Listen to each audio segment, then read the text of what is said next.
వృషభం వారికి కనుక చూసుకుంటే మీకు ప్రస్తుతం గురువు 2వ స్థానంలో ఉన్నాడు. మనం లాస్ట్ టైం ఆల్రెడీ గురువు వక్రగతి గురించి చెప్పుకున్నాం. అయితే వక్రగతి కంటే కూడా దానికంటే ముందు 3 రాసులు మారుతున్నాడు. మనకి పోయిన సంవత్సరం కూడా మారాడు. వృషభం నుంచి మిథునము, మిథునం నుంచి కర్కాటకము. కానీ ఈసారి ఏంటంటే కర్కాటకంలోకి వచ్చిన గ్రహం మళ్ళీ వెనక్కి వెళ్ళిపోయి మిథునంలో కూర్చుంది. సో మనకి ఈసారి కూడా 3 రాసులు మారుతున్నాడు. అంటే మీకు ధనస్థానంలోని మీ వృషభం వారికి 3వ స్థానంలో కమ్యూనికేషన్ స్థానంలోని అండ్ ప్రాపర్టీ స్థానంలో తిరుగుతున్నాడు.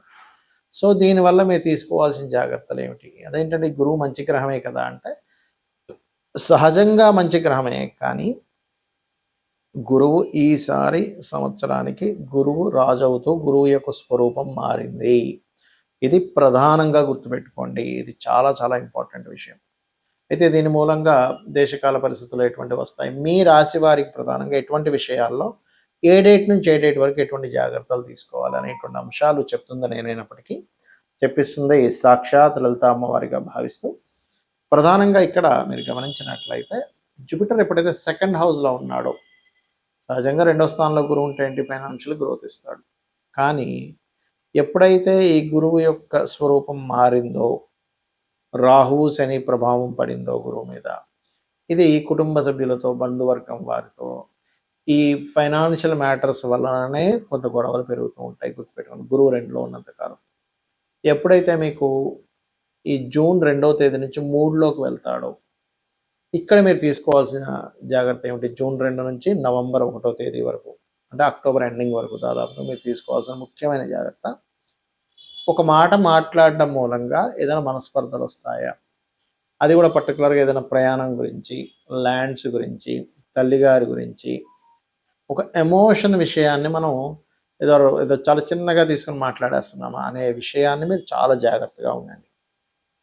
ఇక అదే గురువు మీకు 4వ స్థానంలోకి వెళ్తున్నాడు అనుకోండి, అంటే ఎప్పటి నుంచి నవంబర్ 1 నుంచి ఒక 2-3 నెలలు అక్కడ ఉండి మళ్ళీ వక్రిస్తాడు, 2 నెలలు ఉండి అక్కడ. కాబట్టి అక్కడి నుంచి మీరు చేయవలసింది ఏమిటి అంటే ప్రధానంగా మీరు ఇక్కడ ఎప్పుడైతే ఈ గురువు ఇక్కడ ఉంటాడో, ఈ యొక్క సింహరాశిలో ఉంటాడో, 4వ స్థానం అంటే ఏంటి? ప్రాపర్టీస్.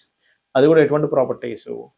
మనకి గవర్నమెంట్ ఆక్షన్లో తీసుకుని ఉంటారు, ఒకసారి బ్యాంక్ ఆక్షన్స్లో తీసుకుని ఉంటారు, లేకపోతే తండ్రి గారి ప్రాపర్టీ విషయంలో. ఇక్కడ ఎందుకంటే తెలియకుండా ఒక్కోసారి నేను ఈ మధ్య చూస్తున్నా, ఏమంటే ఆక్షన్లో తీసుకున్నాను కానీ మళ్ళీ అది గొడవ అయిపోయిందండి, దాని వేరే అవతల వాళ్ళ పేపర్స్ సరిగా లేవు, మాకేమో బ్యాంక్ వాళ్ళు అమ్మేశారు, మేము బ్యాంక్ వాళ్ళని అడుగుదామంటే సరైనటువంటి ఇది లేదు అని చాలా ఇబ్బంది పడుతున్నారు. కాబట్టి గవర్నమెంట్ ప్లేసెస్లో గవర్నమెంట్ రిలేటెడ్ సంబంధించిన ఏదైనా ప్రాపర్టీస్ తీసుకునే విషయంలో వృషభం వారు పర్టికులర్గా జాగ్రత్తగా ఉండాలి, గుర్తుపెట్టుకోండి.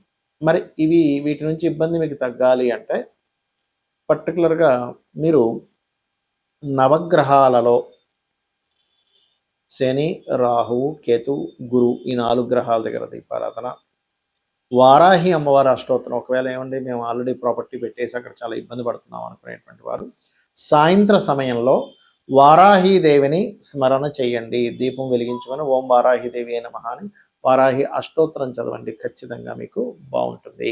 అయితే ఈ గురువు యొక్క స్వరూపం మారిందని మనం చెప్పుకుంటూ ఉన్నాం. లాస్ట్ ఇయర్ కూడా గురువు 3 రాసులు మారాడు, వృషభము, మిథునము, అదేవిధంగా కర్కాటకంలోకి మారాడు.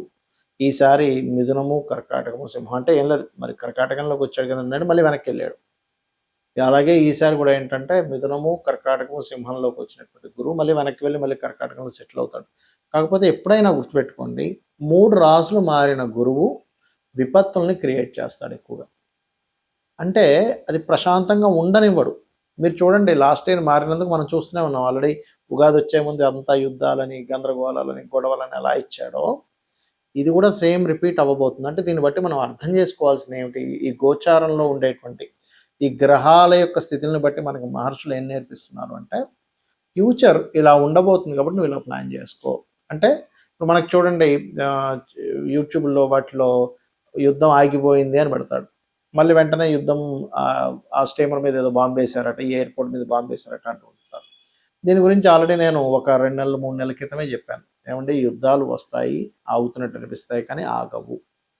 ఇది చాలా పెద్ద యుద్ధమే, ఒక రకంగా చెప్పాలంటే ప్రపంచ యుద్ధం లాంటిదే ఇది, 3వ ప్రపంచ యుద్ధమే అనుకోండి.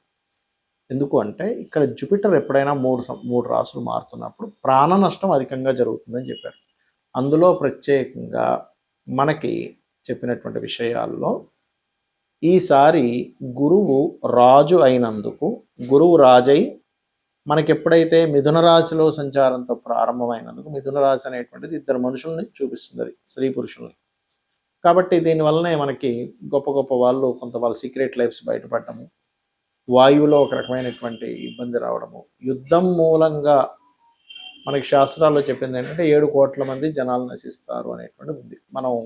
మీరు కనుక చూసుకుంటే గతంలో ఒక 5-6 ఏళ్ల క్రితం కూడా ఇలాంటి సిచ్యువేషన్స్ వచ్చినప్పుడు, అప్పుడు కోవిడ్ టైంలో నేను మన యూట్యూబ్ ఛానల్లో ఉంటుంది, వెనక్కి వెళ్తే కనుక 5-6 ఏళ్ల క్రితం ఇంతమంది నశిస్తారు, ఈ రాశిలో ఇలా మారుతుంది కాబట్టి నేను అప్పుడు దానికి శ్లోక సహితంగా కూడా చెప్పాను దాని యొక్క అర్థం 5-6 ఏళ్ల క్రితం. అప్పుడు కూడా అందుకే కోవిడ్ వల్ల చాలామంది ప్రాణ నష్టం జరగడం మనం చూసాం. అయితే ఎప్పుడైతే ఈ జూపిటర్ అంటే జూన్ 1 వరకు మిథునంలో ఉంటాడో, దేశకాల పరిస్థితుల్లో ఎక్కువగా వైమానిక సంబంధించినటువంటి విషయాలకి ఎఫెక్ట్ వస్తుంది, గుర్తుపెట్టుకోండి. అంటే విమాన సంబంధించినటువంటివి ధ్వంసం అవడం, అది యుద్ధంలో కానివ్వండి, జనరల్గా ఉండేటువంటివి, ఎందుకంటే వాయువు మీద ప్రభావం. అలాగే మరొకటి ఏంటంటే వాయువులో ఒక రకమైనటువంటి నెగటివ్ ఇది రావడం వల్ల ఏంటంటే అయ్యో వాయువు కలుషితం అయిపోయింది ఇలాగా. మూడవది లేనిపోనివి క్రియేట్ అవ్వడం, అసలు లేని ప్రచారం అవ్వడం, అసలు ఏది నిజమో ఏది అబద్ధమో అర్థం కాని పరిస్థితి. ఏమిటండి అసలు ఇది నిజమేనా, అసలు పేపర్లో వచ్చేది నిజమా కాదా, యూట్యూబ్లో వచ్చేది నిజమా కాదా అనేటువంటి సంశయంతో ఉంటుంది. అదేవిధంగా స్త్రీ పురుషుల మధ్యని కొన్ని ఉండేటువంటి కొన్ని సీక్రెట్ అఫైర్స్ అనుకోండి, కొన్ని పేపర్స్ మూలంగా, అంటే కొన్ని ఇప్పుడు మనకి ప్రెస్ ఉంది, విలేకరి సంబంధించినటువంటివి ఏవైతే న్యూస్ సంబంధించి ఉంటాయో ఆ యొక్క విషయాల మీద కూడా మనుషులకి నమ్మకాలు కోల్పోవడము, ఆ రకంగా కొంత ఫేక్ న్యూస్లు కొంతవరకు ప్రచారం అవ్వడం ఈ గురువు మిథునంలో ఉన్నంత సేవ ఇస్తాడు, గుర్తుపెట్టుకోండి. అలాగే అంతరిక్షం నుంచి ఏదైనా ఒక ప్రమాదము భూమి మీదకి వచ్చి పొంచి ఉంది, అది మన శాటిలైట్స్ ఆకాశంలో బోల్డన్ శాటిలైట్స్ తిరుగుతాయి, అలా శాటిలైట్ లాంటిది ఏదైనా పాడైపోయింది భూమి మీదకి రావడం కావచ్చు. లేదు అంటే పర్టికులర్గా మనకి చూడండి కొన్ని సమాచారాలు అందుతుంటాయి, ఏమండి ఏలియన్స్ ఉన్నారట, వాళ్ళు భూమి మీద తిరుగుతున్నారట, అలాంటిది. అంటే ముఖ్యంగా ఏంటంటే భూమి మీదకి ఏదైనా అంతరిక్షం నుంచి వచ్చి భూమి మీద పడడం అనేటువంటిది జరగనుంది, దానివల్ల కూడా కొంత నష్టం ఉంది, గుర్తుపెట్టుకోండి. ఇది కర్కాటక రాశిలో మన మిథున రాశిలో ఉన్నంతకాలం, అంటే కర్కాటకానికి ముందు మిథున రాశిలో గురువు ఉన్నంతకాలం ఈ యొక్క ప్రభావం చూపిస్తూ ఉంటుంది. ఇక ఇక్కడి నుంచి కర్కాటకంలోకి జూన్ 2 నుంచి అక్టోబర్ 31వ తేదీ వరకు అక్కడ ఉంటాడు, 30వ తేదీ వరకు ఆల్మోస్ట్. ఇక దాని తర్వాత నవంబర్ 1వ తేదీ నుంచి సింహంలోకి వెళ్ళిపోతాడు. కాబట్టి ఈ కాంబినేషన్ ఏదైతే ఉందో అక్టోబర్ ఎండ్ వరకు, జూన్ 2 నుంచి అక్టోబర్ ఎండ్ వరకు ఉండేటువంటి ఈ కర్కాటక రాశిలో గురువు ఉన్నందుకు ఈ సమయంలో మీరు చూడండి ఎక్కువగా జల సంబంధంగా, ఆల్రెడీ గురువు మీకు మిథునంలో 12-15 డిగ్రీలు ఎప్పుడైతే మారిపోయాడో జల సంబంధించిన వాటి మీద పెరిగిపోయింది, ఇంకా పెరుగుతుంది. అయితే ఆ సమయంలో యాక్సిడెంట్స్ విపరీతంగా అవుతాయి. అందుకని మనం వాహనం మీద వెళ్ళేటప్పుడు కాస్త అప్రమత్తంగా ఉండండి. ఇంటి నుంచి మనం బయలుదేరేటప్పుడు 1కి 4 సార్లు మనం ఎక్కడికి వెళ్తున్నాము, సరైన వాహనమా కాదా, సరైన సమయంలో బయలుదేరుతున్నాము, లేదా దుర్ముహూర్తాల్లోని వీటిలో బయలుదేరుతూ ఉంటాం, దుర్ముహూర్తము, గండము, ఈ సమయాల్లో అటువంటి సమయాల్లో బయలుదేరకండి, ఎందుకంటే అది లింక్ ఉంటుంది అక్కడ. అలాగే మీ ఇష్టదైవాన్ని తలుచుకొని బయలుదేరండి, గుర్తుపెట్టుకోండి ఇది. ఎందుకంటే కర్కాటక రాశిలో గురు సంచారం జరిగేటప్పుడు వాహన ప్రమాదాలు అసలు మనం ఊహించలేం, అన్ని ఎక్కువ జరుగుతుంటాయి. కాబట్టి ఇంటి నుంచి మీరు మనస్ఫూర్తిగా మీ ఇష్టదైవాన్ని తలుచుకొని బయలుదేరినట్లయితే మీరు హ్యాపీగా ఉంటారు, మీకు ఎటువంటి ఇబ్బంది కలగకుండా ఉంటుంది. ఇది చెప్పడం కోసం ఆ విషయం చెప్పాల్సి వస్తుంది. ఇక 3వ విషయం ఏంటంటే ఈ జలము కలుషితం అవ్వడం, జలం మూలంగా గొడవలు రావడం, కర్కాటక రాశిలోకి గురువు వచ్చినందుకు జలం మూలంగానే కొన్ని దేశాల మధ్యన ఇబ్బంది రావడం, కొంత ఫుడ్కి ఇబ్బంది రావడం, ఫుడ్లో కొంత కలుషితాలు ఏర్పడడం, ఇట్లాంటివన్నీ కూడా ఇస్తుంది అక్కడ. ఇక ఇదే సింహరాశి నుంచి మన కర్కాటక రాశి నుంచి ఎప్పుడైతే సింహంలోకి నవంబర్ నుంచి ఎంటర్ అవుతాడో అక్కడ కలిగేటువంటిది ముఖ్యంగా నాయకుల మీద ఎఫెక్ట్ చూపిస్తుంది. అది పొలిటికల్ రిలేటెడ్, సీఎంలు అనుకోండి, పిఎంలు అనుకోండి, ప్రెసిడెంట్లు అనుకోండి, ప్రపంచవ్యాప్తంగా ఉండేటువంటి పెద్ద పెద్ద వాళ్ళు ఎవరైతే ఉంటారో, పొలిటికల్ రంగాల్లో ఉండేటువంటి వారు ఎవరైతే ఉంటారో వాళ్ళ మీద పూర్తిగా నవంబర్, డిసెంబర్, జనవరి మాసాలు ఎక్కువ ప్రభావం చూపించనుంది, గుర్తుపెట్టుకోండి. మరి ఈ ప్రభావాలు సామాన్య ప్రజలకు దేని మీద చూపిస్తుంది అంటే ఆరోగ్య సంబంధించిన దాని మీదకి వస్తున్నాడు జూపిటర్. ఎందుకంటే ఆరోగ్యానికి కారకుడు రవి కదా. అందుకని ఆ సమయంలో వీలైనంత మట్టుకు హోమ్ రెమెడీస్ కొన్ని ఉంటాయి మనం ఇంట్లో పాటించేవి. కొంచెం కొంత కషాయం లాంటిది ఏదైనా తీసుకోవడము, ఎటువంటి హెల్త్ ఇష్యూస్ రాకుండా ఉండడం కోసం మనం కోవిడ్ టైంలో కొన్ని కొన్ని పాటించాం. ఇంట్లో ఉండి చక్కగా పాటించడం వల్ల హ్యాపీగా ఉన్నారు. కాబట్టి అలాగా కొంతమంది డాక్టర్ల సూచనల చేత, అదేవిధంగా ఆయుర్వేదంలో కావచ్చు, హోమియోపతిలో కావచ్చు, అలోపతిలో కావచ్చు, వాళ్ళు కొంతమంది వెల్ ఎడ్యుకేటెడ్ పీపుల్ ఉంటారు. వాళ్ళు ఇచ్చినటువంటివి ఏవైతే టిప్స్ ఉంటాయో, అలాగే మన పెద్దవాళ్ళు కూడా చెప్పినటువంటివి కొన్ని ఉంటాయి.